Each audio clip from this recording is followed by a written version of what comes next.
Page 54, La Traviata. This is a piece of a melody from an opera. In this lesson we're using our staccatos and legatos, and now we're mixing it up a bit. So let's go through the process for learning a piece of music and see what we get. I look it over, it's 4 lines long. The clef signs are still treble and bass clef. There's one sharp in the key signature. We're in the key of G major.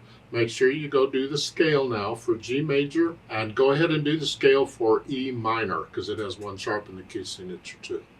And you can practice these staccatos and legatos things while you're doing the scale. Yeah.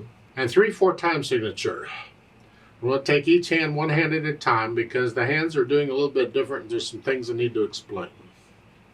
Right hand, you have the thumb on D and that little finger on B, so you got to come up a little bit. See, this is one where you need more than one finger number shown because you're not in a 5 finger now. You're spreading out a little bit. You're in here.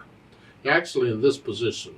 You're not going to stay here, but that's where we are for now. And it's 3, 1, 2, 3, 1 because it's tied, and just these notes.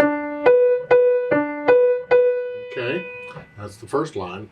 In the second line, they want 3rd finger on the B, so it's here. Well, the last note in the first line is a B. The first note in the second line is a B. It's a repeated note, and we can change hand positions on repeated notes, and that's what we're doing. We're going from here to this position. So the last measure of the first line here, and then going on to here. And then A sharp, which it says here, I'm going to 2, 3, 1. And again, in the second line, 4th measure, we have 2 A's, so I'm going to change hand position. Here, here. 1 and 2. And you do that again. That's pretty much the right hand. Left hand, it's got the broken chords. Now, I don't think we've explained this very well. These notes, take all the notes in the first measure. Here. All those together, that's a chord. It's a G chord. If I play them at the same time, it's a blocked chord. If I play them any other arrangement, not at the same time, it's a broken chord. There's thousands of patterns of that. These are broken chords. It's just, you learn to recognize them. Rest. Now, in the last 2 measures of the first line, you'll see the D in the left hand. The first D is in parentheses. That's a way of them telling you that the note is already being played. You don't have to play it here. The right hand has that note. So here, you're just going to go here. You leave it out in the left hand because the right hand has it covered. Now, in theory, you could play it with either hand, but because the right hand has the melody, we want the right hand to keep the melody. I'm not going to share the melody right now between the hands. Sometimes we have to, but if we don't have to, it's better to play the whole melody with one hand, or as much as possible. So I'm going to play the melody in the right hand in this arrangement. So the left hand just isn't going to play that note.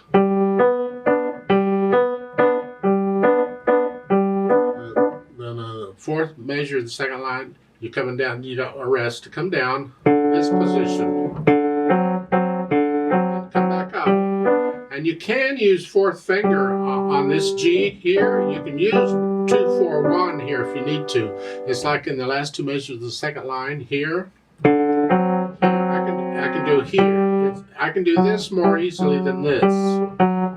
So I might do that. And then once I'm there, I can come back and use 5. It's whatever the music needs and whatever makes it a little easier for me to play or less difficult to play. Put the hands together. Well, you're starting out a little bit. See, that's what I'm talking about. The left hand doesn't need the note.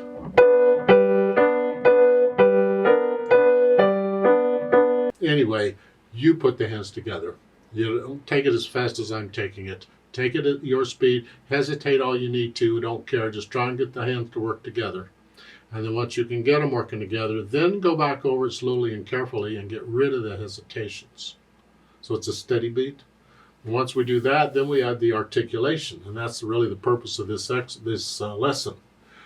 You have staccato in the right hand accent. Just play a little louder. And then accent or staccato. In the second line, pretend that slur goes all the way over to the fourth measure. Connect all this. All that together. Connect all that together. See, these are slurs, they're not phrases. And remember, a slur, you don't always lift up before and after a slur. That's what we're doing here. We're connecting them. But the slur tells you have to connect the notes within the slur. That's what it means. So that's what we're doing. The left hand is going to be staccato here. Wrist, hands at the wrist.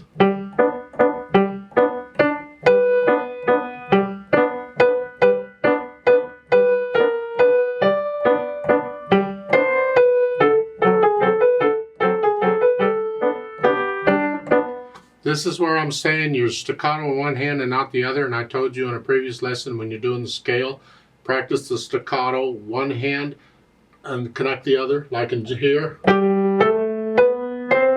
G major scale. Practice that and then switch it so the other. So you get that feeling of doing these. That way in music like this, in second line, you can already do it. Because here, none of this in the top staff is staccato here. Even in the fourth measure, it's a repeated note, but it's not a short. It's not short. It's the left hand that's staccato.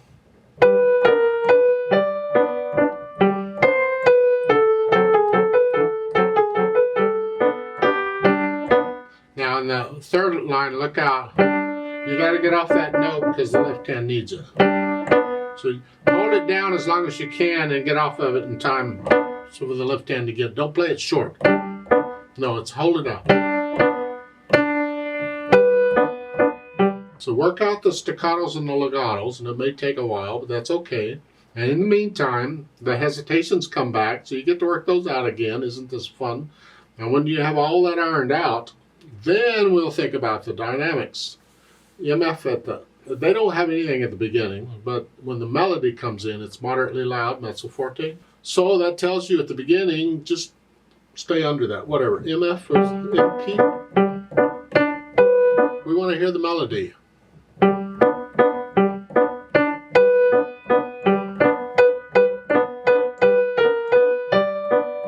Into the second line, you get the hairpin to come down. They don't tell you how much to come down. Just come down to moderately soft or soft. It's the end of a phrase. Yeah.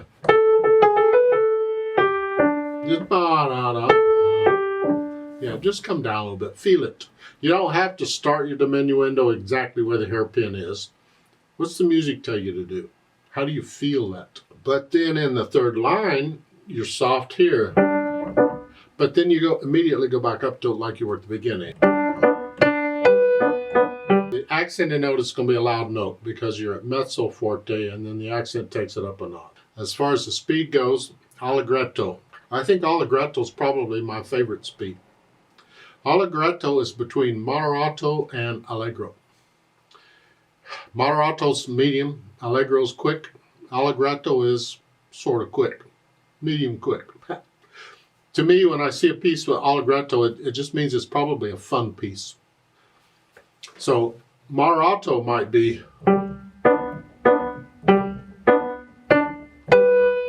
2, 1, 2, 3. It's a nice moderato feel. Allegro would be 1, 2, 3.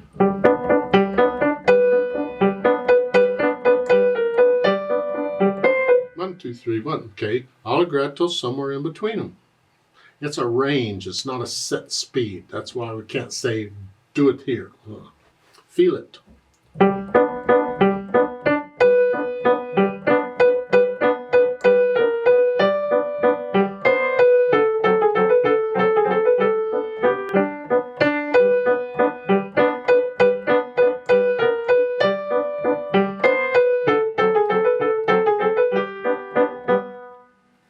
Something like that for now. With another cup of coffee or two, it would change a little bit. Remember the nasal accents. 1, 2, 3. 1, 2, 3. To here.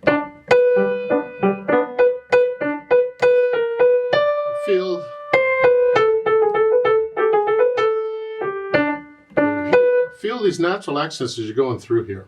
Let's play this together very slowly and check the notes and the rhythms. I'm not going to do louds and softs, but I will do the staccatos and the accent and the slurs. I'll give us 3 counts. This is in 3/4 time. Just play it one hand at a time with me if you need to for a bit. Now remember, this is just to check, are you playing the right note at the right time? That's all this is for. 1, ready, go.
Rest, rest.